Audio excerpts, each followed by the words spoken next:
on in, everyone. Come on in. And we are here for season 1, episode 10. Moving out and moving on. Don't forget, when you come in the door, please don't forget to hit the like button. Don't forget the subscribe button. And don't forget to leave a comment along the way on this video down below. But what an ending, y'all. What an ending. Did y'all enjoy it? I hope you did, because they're coming back. I hear it got renewed for season 2.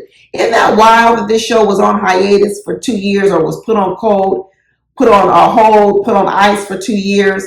But then all of a sudden they decided to air it, maybe because they had like a little bit of opening in their schedule between Ready to Love and whatever else they're doing over there at AUNTIE. And they snuck this in. And in the end, it became a little bit of filler, y'all, that kept us occupied, kept us busy. It became the show we love to hate. We was mad at the show a lot, but you know what? We all stuck in there, and here we are in episode 10, or at least some of you. Some of you didn't watch the show, you just watched my videos, and I want to thank you for that. Thank you, thank you, thank you. But we got a lot to talk about, y'all. But before we get started, we got to say happy birthday to Millie. Happy birthday to ya.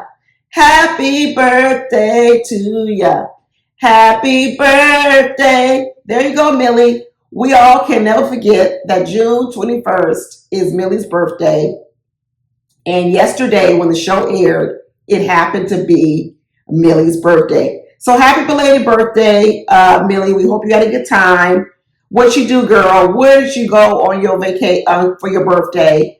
Did you end up giving Greg a saltwater pearl necklace? Because remember, on Greg's birthday, he gave her a necklace and he paid for dinner. Did you go and pay for dinner, Millie?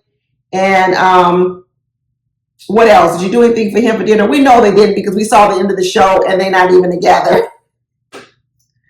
They're not even together, but we're going to talk about that as well. We definitely got to talk about, just like my thumbnail says, we got to talk about bad coaching Aaron. And we got to talk about nasty habits, nasty bad habits, Josh. Oof. Told y'all I didn't have no good feeling about Josh.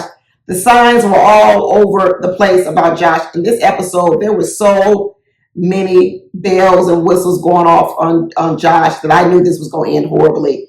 But let's first talk about bad coaching Aaron and a diamond for Dymond.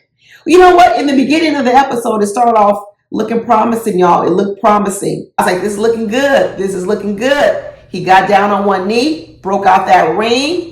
He said, I knew what kind of ring you wanted. You wanted a princess cut diamond. We still don't know if it was a diamond. More than likely, it wasn't a diamond. More than likely, it was cubic zirconia. I know it was. Do y'all really believe that was a real diamond that he purchased and bought for Dymond, knowing who he is?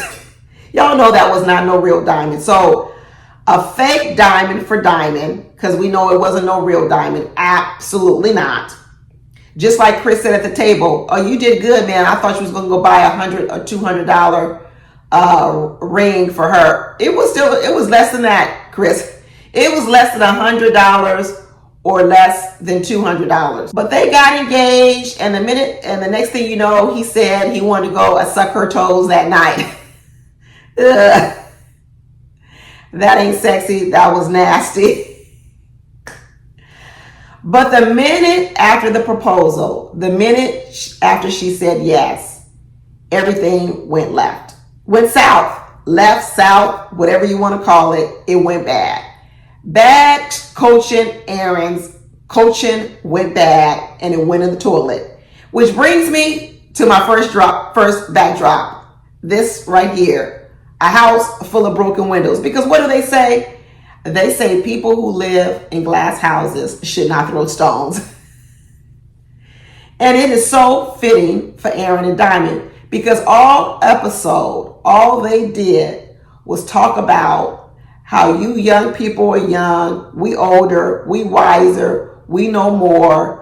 We're the couple to beat, because we know a lot of these couples were competing, or a couple of them were competing. I told you Josh was out here just to compete. Okay, because every episode, all he wanted to talk about was how we the favorite couple, whatever, the best liar. Turns out that the couples who kept running around talking about they were the best couples end up being the worst couples. Let's be honest. Their situations ended the worst out of everyone's. Okay. We sitting here with our backdrop with some broken windows because their glass house is jacked up. Their glass house is falling apart. It needs to be demolished. It is demolished because it wasn't built on nothing real. When they first got married, Millie was running around talking about, I'm next, I'm next, I'm next.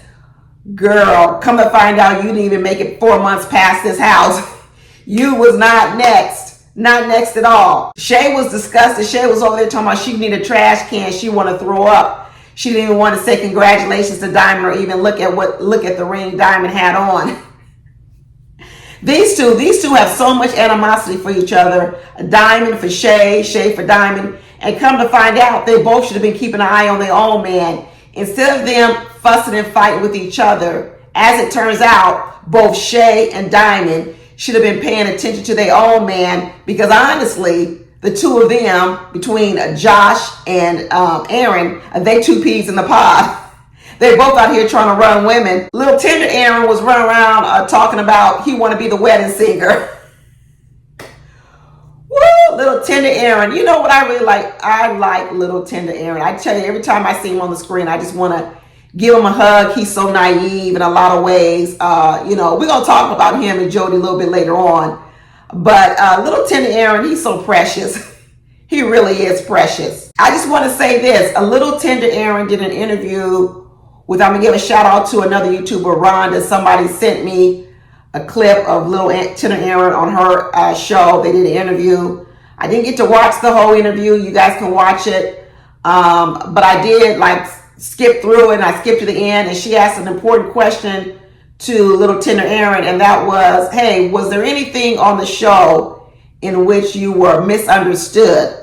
I think she was giving him a chance to clear up all these rumors circulating around that, or speculation. Let's say it's speculation because none of us know for real that maybe he might be gay or bisexual, because I'm one of the person who believes that. And she gave him an opportunity to clear it up, but you know what little Aaron said?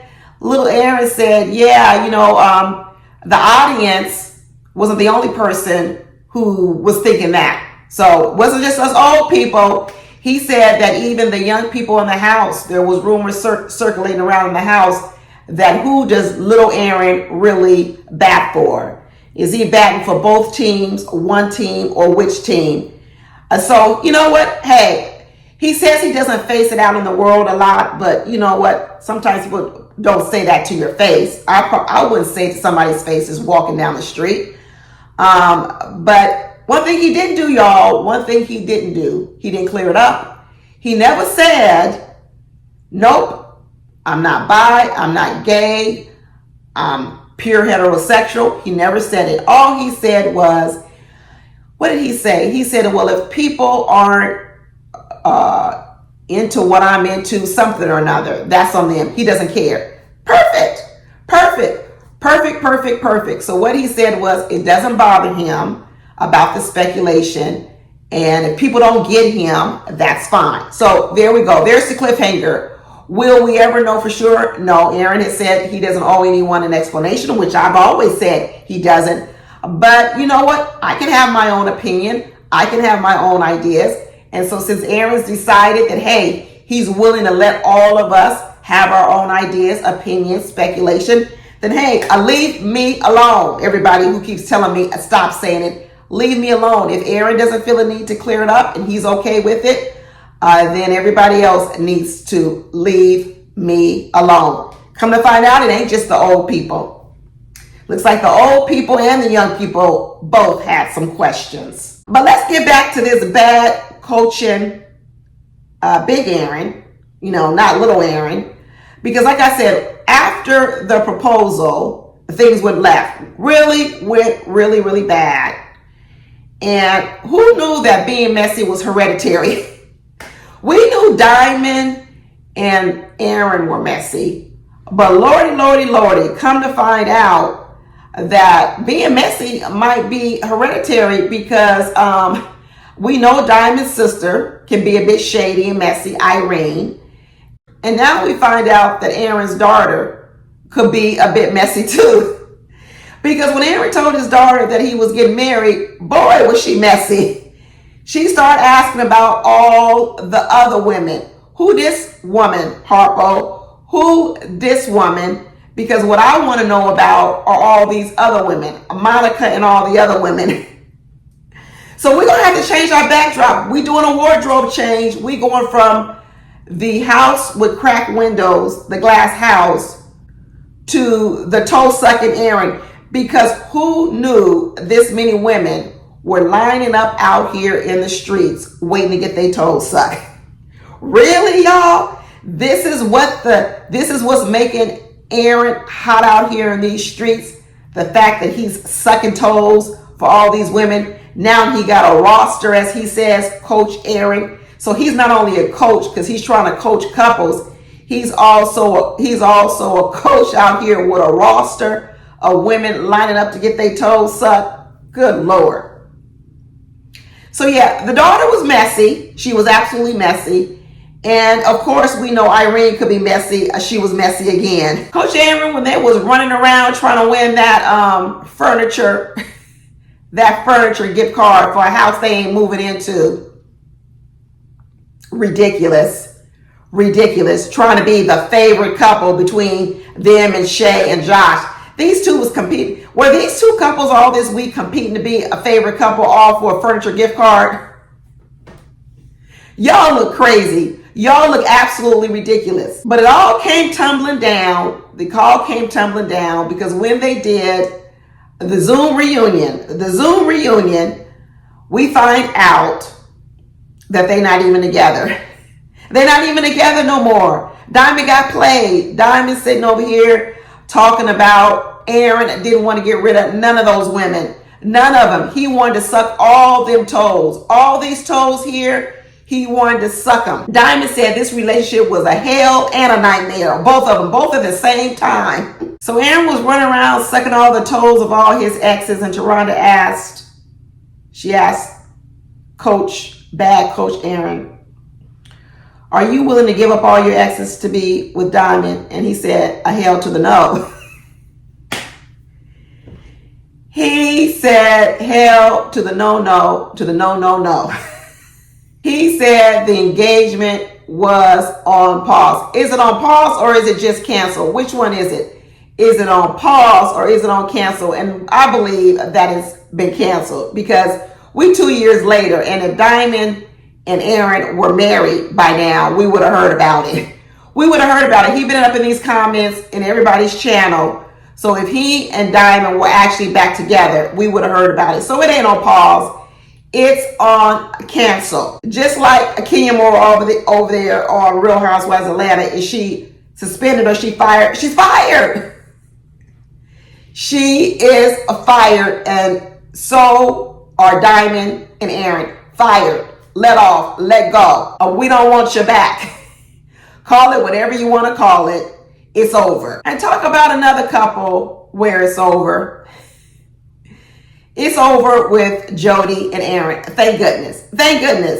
But guess what? In the end, they broke up, and guess what? They still friends. Well, they ain't no different because that's all you was in the beginning anyway. How can it be a breakup when you was never together? How you can say we broke up but we still friends when you was always friends? It was never no love interest. These folks. Which brings me to my backdrop, a fantasy world. That's where we are. We're in a fantasy world because that's where sweet little tenderoni Aaron lives, in a fantasy world. Y'all, how old is Aaron?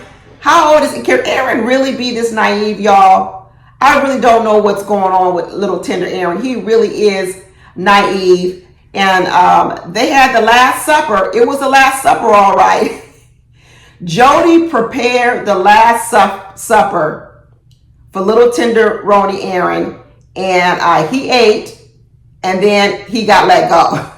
It was the Last Supper. Jody said, this is the Last Supper I'm cooking for you. This is the last meal I'm having with you. This is it right here. She cooked him a fabulous dinner. He ate every bit of it. Did you see them bones on his plate? That food was finger looking good. And then he gave Jody a diamond necklace. And then he whipped out on her some salsa moves. But none of that was enough. None of that was enough to save the day, little tenderoni Aaron. None of it was enough. Little tenderoni Aaron was still living in his fantasy world, still hanging on to maybe he can turn this ship around. Maybe he can hold out some hope. But wasn't a hope because like I said before, we all said it, she wasn't interested in him from day one. And I'm going to add on to that. She was never interested in him from day one because like Jody said, told to Rhonda in the Zoom reunion, hey, I think the next partner I might be with might be a woman. It may be a woman. It may be, that's right, good. Very, very, very good, Jody. Jody, that's progress. That is progress. That somehow you went back, you thought about it, and you are now finally getting in touch with who you really are, what you really want, what you really desire, and stop putting on all these airs and shenanigans and telling Tenderoni the reason you don't like him is because he can't open up a bottle of wine. The reason you don't like him is because of this, because of that. No, the reason you don't like him is because it's quite possible you like women more than you like men. Couldn't that be the answer? I think it is. I think it's the answer. So when she sat Aaron down and said, listen, Aaron, we got to talk.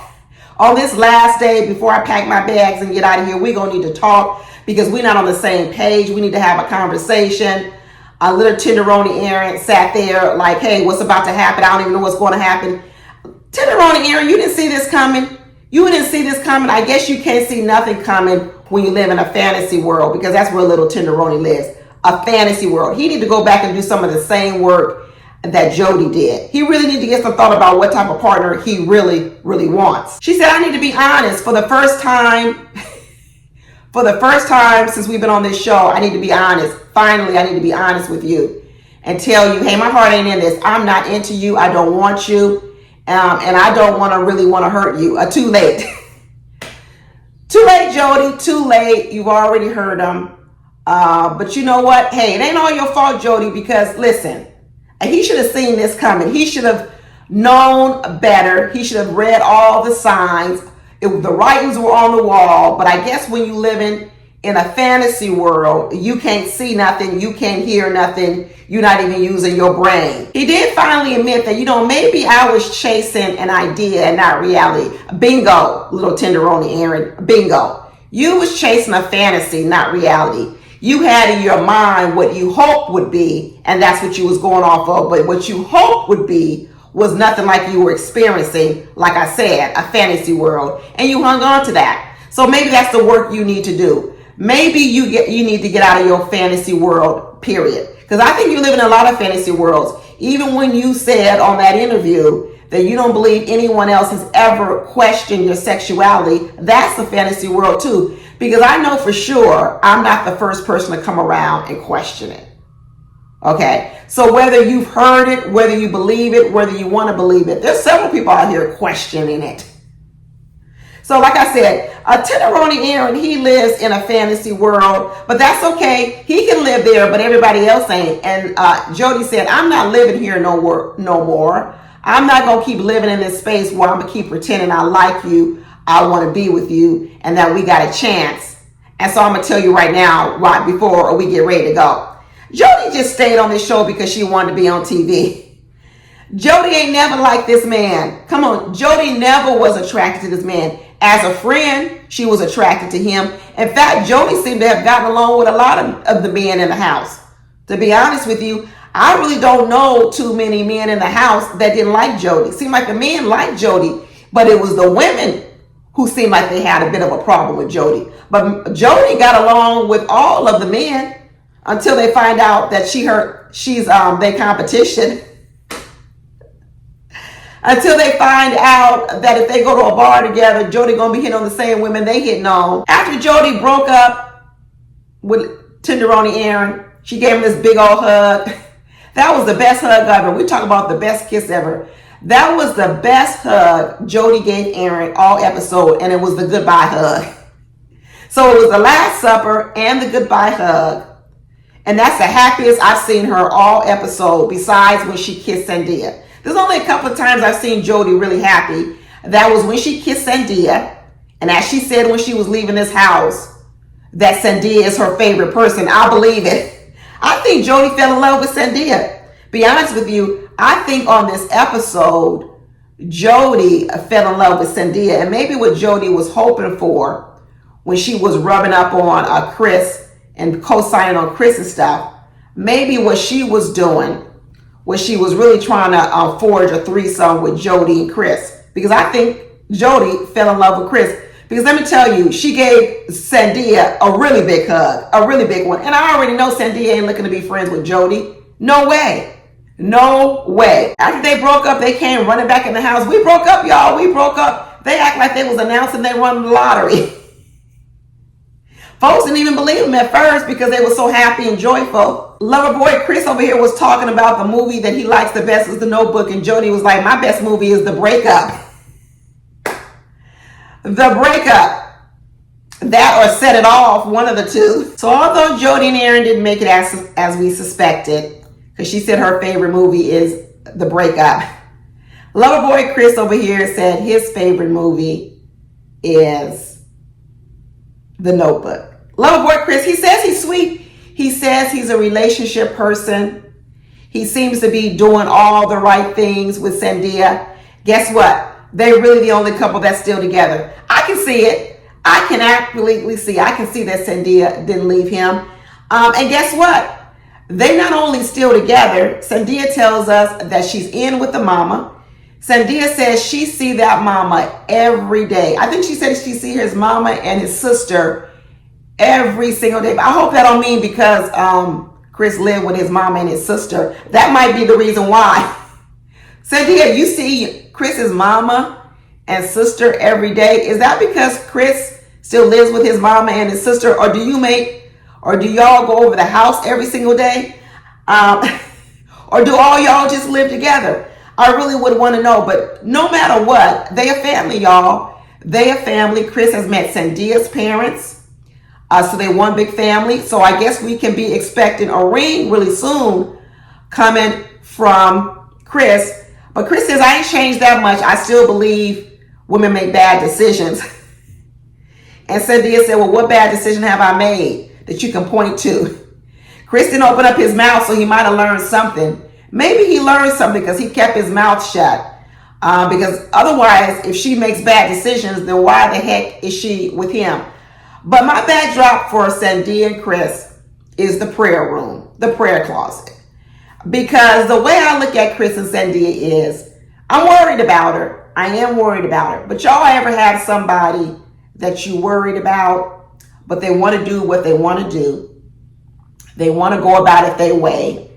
They know what they want for their life. They decide, I hear y'all. I know what you're saying. I know you're scared for me, but I want to do it my way. I want to do what I want to do, and I'm going to move forward with Chris. And then what do you say? You said, well, I respect it. I'll support you. And all I can do right now is pray for you. That's why we're in the prayer closet. Because at this point, y'all, all we can do is pray for them. They've made their choice. They've made their decision. And at this point, all we can do is that whatever needs to be done for this union to work, that we pray that the Lord blesses them and protects them. So that's why we're in the prayer closet. Congratulations, Sandia and Chris. Congratulations. I wish you well. I pray for you. I hope that anything that I said does not turn out to be true. And I hope that the Lord keeps you and covers you. But another person we're going to have to pray for is Shay. Because like I said, she with nasty, bad habits, Josh. Josh got some nasty habits, y'all. That's why I told you I never liked him. Because we already know he don't brush his teeth. We already knew that. I told you that Boom Boom Room was nasty from the beginning. That's another nasty, bad habit. And that's why we back here in this seedy motel, because it's a nasty, bad habit he got. I'm telling you, I knew it from the beginning. Then when he pushed up on Alexis, we heard that story. I said, another bad, nasty habit. He has sex with anybody and everybody. Another bad, nasty habit. All he liked to do in this house was have sex with Shay, eat, sleep, and smoke weed. I said it from the beginning. And we're going to pray for Shay that she learns and develops some discernment, because she should have seen this coming from a mile away. Let me tell you something about Josh and his nasty bad habits. And like I said, we back in this seedy motel. And early in the season, we were debating. Well, we really weren't debating, because I knew that what Alexis had said about Josh pushing up on her in the house, I believed it. I believed it. I believe he said all those things. I really do believe it. I believe he said all those things. They had that conversation. That's why they were in the hallway trying to have that conversation. I believe it. And if Alexis would have gone along with it, I believe he would have done it. Some kind of way, somehow, somewhere. But one thing I knew about Josh was he was obsessed with so-called winning this game. I'm going to win this game. I'm going to win this game. We the best couple. Every episode that came on, Josh had to talk about how he was going to win this game.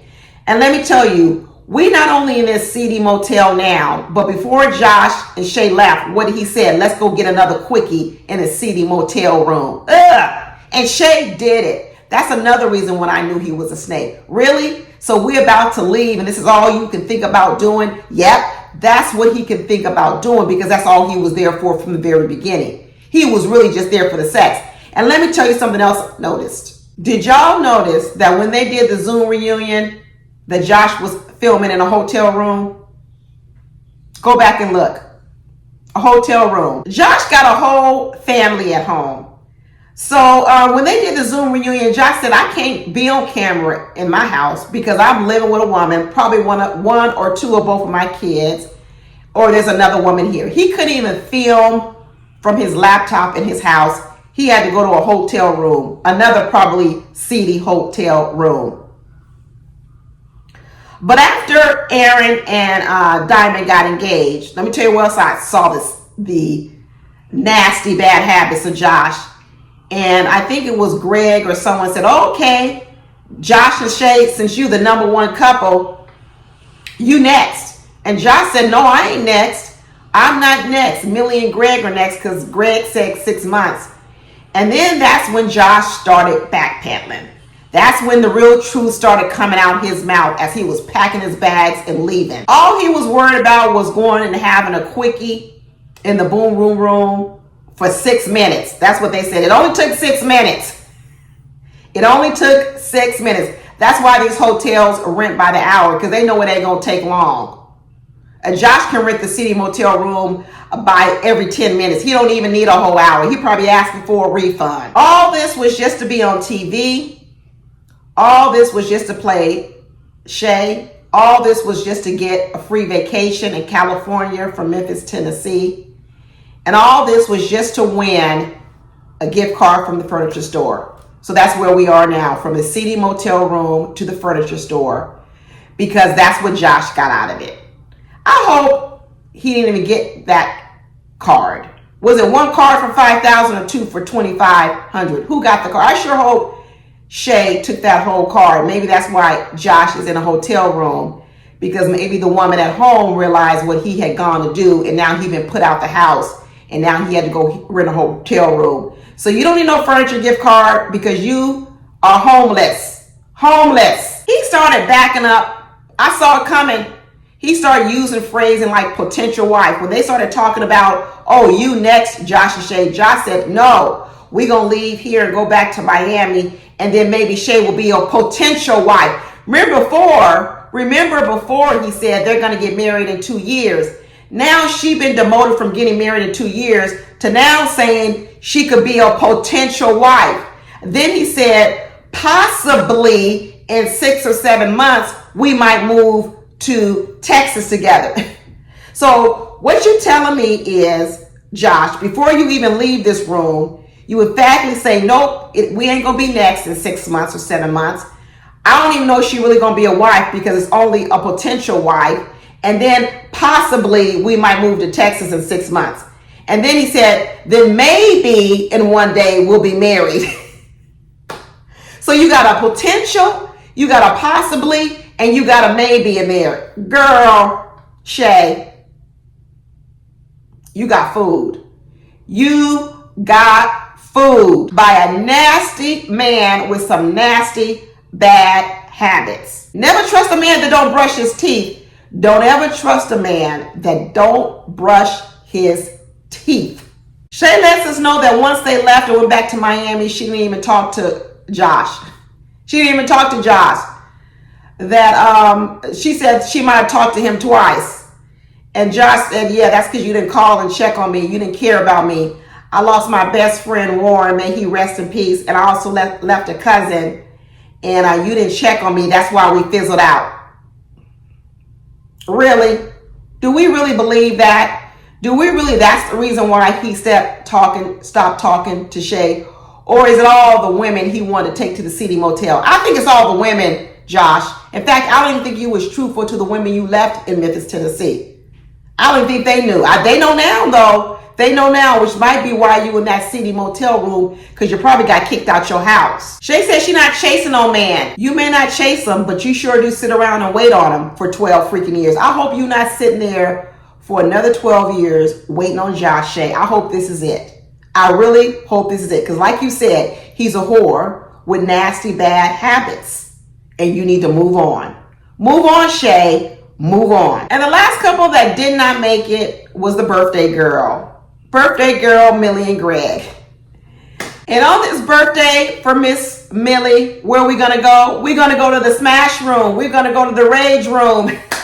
That's where we're taking her for her birthday, because that's where she needs to go to get all this anger out. We are in the smash room, the rage room. That's where we're going to have Millie's birthday party.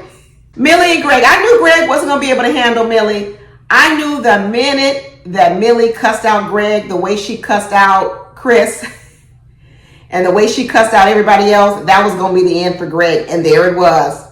There it was. As Millie said, we had a bad argument. I said some things I shouldn't say, and that was it.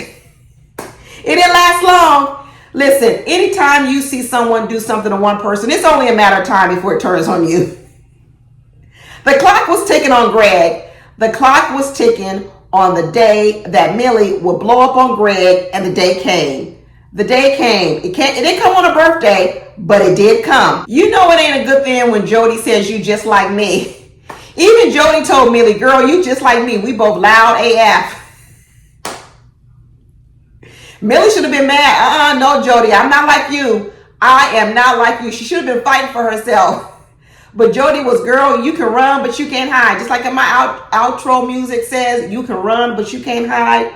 Millie, girl, you can't hide. You're going to just have to fix it, girl. You're going to have to fix it, because you can't hold it together forever. And as we can see, Millie's mouth became the demise of their relationship. Plus, like I said, I think Millie got a lot going on. I think Millie might be suffering in the financial department. I think money's tight with Millie, because she was running around talking about when she was leaving. She was going to take the tampons, the toilet paper, everything out the house. Girl, Millie, for real? Really? This what you doing? Stealing supplies so you can have some supplies when you go back to your house? Remember, she didn't want to pay for no dinner for the birthday dinner for Greg. And she may not have paid for them decorations. We knew she didn't put them up for his birthday. But now that I think about it, she didn't even pay for the decorations. I'm sure production paid for them. But Millie, girl, you talking about you taking everything out the house? That's some ghetto stuff, Millie. But I guess if it didn't work out with Greg, I guess she can go out with Dominique. Thumbs down on that. He talking about he was in the DMs of Millie. Sorry, Greg, I was in your girl's DMs. He's such trash. Dominique is trash. Millie and Greg said they holding out hope. They said that we not really broken up. We just on pause. We on a break, because they had spent a lot of time together. They had been to Thanksgiving together. They spent Thanksgiving together. They did a whole lot of things together. But there's some things they need to work out. Yeah, it's called therapy. That's the thing you need to work out, therapy. Greg talking about is fluid. We don't really want to define it right now. So I guess Greg can continue doing what he's doing, running the streets, because that's what he said he did before now. That's what he said. I like Greg. He seems like a nice guy. And like Chris said, he's got a good vocabulary. But Greg got some issues too. And he said maybe we were smothering each other too much. It might be that too, because we know that Millie more than likely was possessive and well, because we saw that in there. And I could see a lot of scenarios where if Greg wasn't calling on time and being on point, I'm quite sure Millie was willing and ready to step up and cuss him out. To be honest with you, I don't think either one of these two are ready for a relationship. I know Greg might really adore Millie, might like Millie, might find her beautiful, might find some things about her interesting. But I don't know if Greg had, like I said before, the stamina to be able to make it with a girl like Millie. He might need to start off a little bit slower. For a man that ain't been in a relationship for a long time, he might need to start with a tricycle and not try to be with this big old a 10 speed all at once or 21 speed bike that Millie is. Because like I said, Millie got a lot going on. So we had a birthday party in the Rage Room. We still want to wish Millie a happy birthday. Hope you had a good day, Millie, yesterday on your birthday.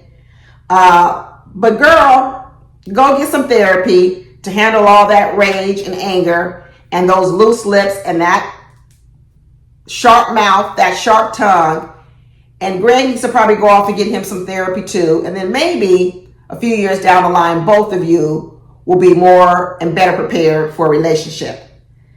So anyway, that's it, y'all. That's all I got. Let me know what you think. Be sure to like this video, subscribe to my channel, and drop down in the comments. And I will talk to y'all later. Bye.